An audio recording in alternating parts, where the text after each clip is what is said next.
Prince Harry's UK trip may not stay a solo visit for much longer. After days of uncertainty, fresh reports now claim Meghan Markle, Prince Archie, and Princess Lilibet are expected to travel to Britain later this week, marking what could be the Sussex family's first visit to England together in 4 years. According to The Telegraph, Meghan and the children are now expected to join Harry during his stay in the UK. However, don't expect a public appearance. Reports say the Duchess of Sussex and the children will keep a low profile throughout the trip. The update comes as a major surprise after it was widely reported just days ago that Meghan had decided against traveling to London over ongoing security concerns. But that door was never completely shut. In fact, reports suggested Prince Harry had been working frantically behind the scenes to arrange private security, hoping Meghan, Archie, and Lilibet could still make the journey. And now it appears those plans may finally be coming together. If the visit goes ahead, it will be the family's first trip to England since Queen Elizabeth II's Platinum Jubilee celebrations in 2022, and it could also set the stage for a rare royal reunion. The reported visit raises the possibility that Archie and Lilibet could spend time with their grandfather, King Charles. While Archie was born in the UK, Princess Lilibet has only visited Britain once and is believed to have met King Charles just a single time during that 2022 trip. At the time, a royal source described the meeting as deeply emotional, saying, quote, "Charles was delighted to see Archie and meet Lilibet for the very first time." The reported return also carries extra significance after Prince Harry revealed last year that he couldn't imagine bringing his wife and children back to Britain unless their police protection was restored. If these latest reports prove accurate, that long-awaited family return may finally be happening. And this comes just as Prince Harry suffered another legal setback on his first day back in the UK. On July 7th, the Duke lost his privacy lawsuit against the publisher of the Daily Mail. Here's everything that happened.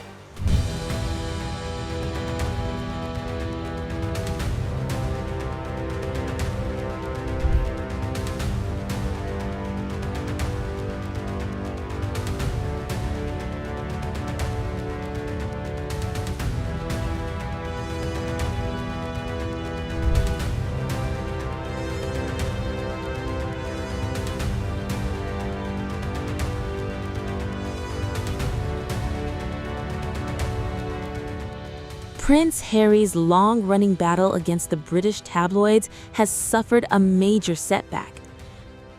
The Duke of Sussex has lost his latest privacy lawsuit against the publisher of the Daily Mail after the High Court ruled that he and several other high-profile claimants failed to prove their case. Harry, along with a group of celebrities, had accused Associated Newspaper Limited of illegally obtaining private information for newspaper stories. But after an 11-week trial, the court dismissed the claims.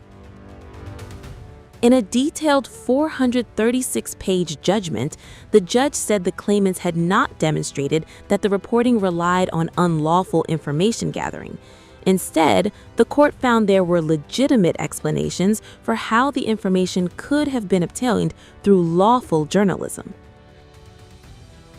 The publisher welcomed the ruling, maintaining it had followed proper reporting practices from the very beginning.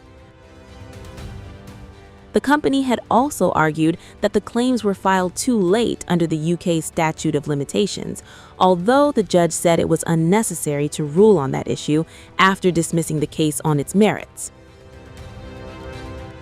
The decision marks another chapter in Prince Harry's years-long legal fight against Britain's tabloid press. While the Duke has secured settlements and courtroom victories against other newspaper groups in the past, this time, the Daily Mail publisher walks away with the win. This setback came on Prince Harry's very first official day back in the UK. While attending the Invictus Games Foundation conversation at Chatham House in London, the Duke was hit with the crushing High Court verdict. Here's what Harry had to say during the event. Partners and sponsors for being here. It is one of the few rooms or buildings, certainly this room, in the UK that has air conditioning, so I can understand why every seat is full. I get it.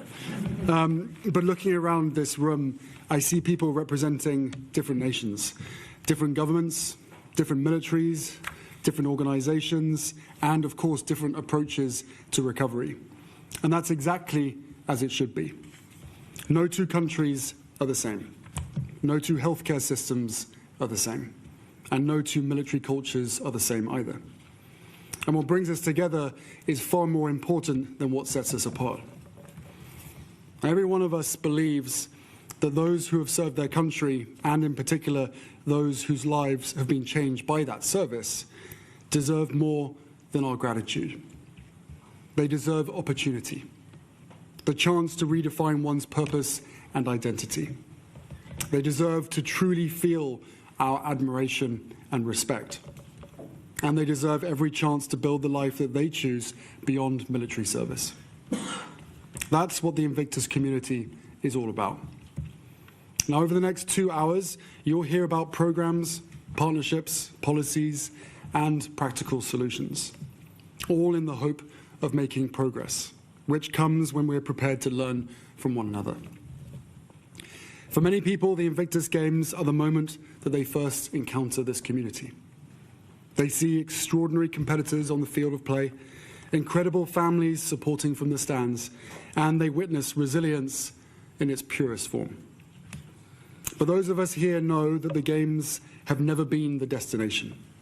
In many respects, they and the training to get there are the beginning, the catalyst, a spark that can ignite recovery, rebuild confidence, and reconnect people with a community that understands them. The real work happens long before the opening ceremony, and the legacy continues long after the closing. It happens in rehabilitation centres. It happens in local gyms or in their garage, across communities around the world. It happens through families who never give up, through coaches, clinicians, welfare teams, employers, and of course, volunteers. Through veterans supporting veterans. And through leaders who choose to invest in people rather than simply admire their resilience from a distance. One of the greatest privileges of the past 12 years has been meeting wounded, injured, and sick service personnel from every corner of the world. Different languages, different uniforms, very different stories. Yet the same determination, the same humor, the same instinct to keep moving forward, even when the road ahead looks uncertain. And that unconquered spirit isn't unique to one nation. It belongs to all of us. And recognizing that shared humanity is what has allowed this community to grow beyond an event into a global movement. Each country represented here is writing its own chapter. Some have well-established recovery pathways. Others are only just beginning their journey. Neither is more important than the other. Because progress isn't measured by how long you've been doing something. It's measured by your willingness to listen, adapt, and keep improving. That spirit of shared learning is why this Invictus conversation matters. It isn't about finding one perfect model. It's about understanding what works in different contexts and asking how we can make it work for more people. So, how do we remove barriers? How do we create systems that don't just respond to injury, but enable people to thrive afterwards? How do we ensure that recovery isn't defined by a program with an end date, but by a lifetime of opportunity? And these are questions that no one nation can answer alone. But together, we have a remarkable opportunity to learn from one another, to challenge each other, and ultimately to strengthen the support available for every wounded, injured, and sick service person and veteran wherever they live. And I'm also incredibly pleased that today we will welcome another nation into the Invictus community, Uganda. Thank you.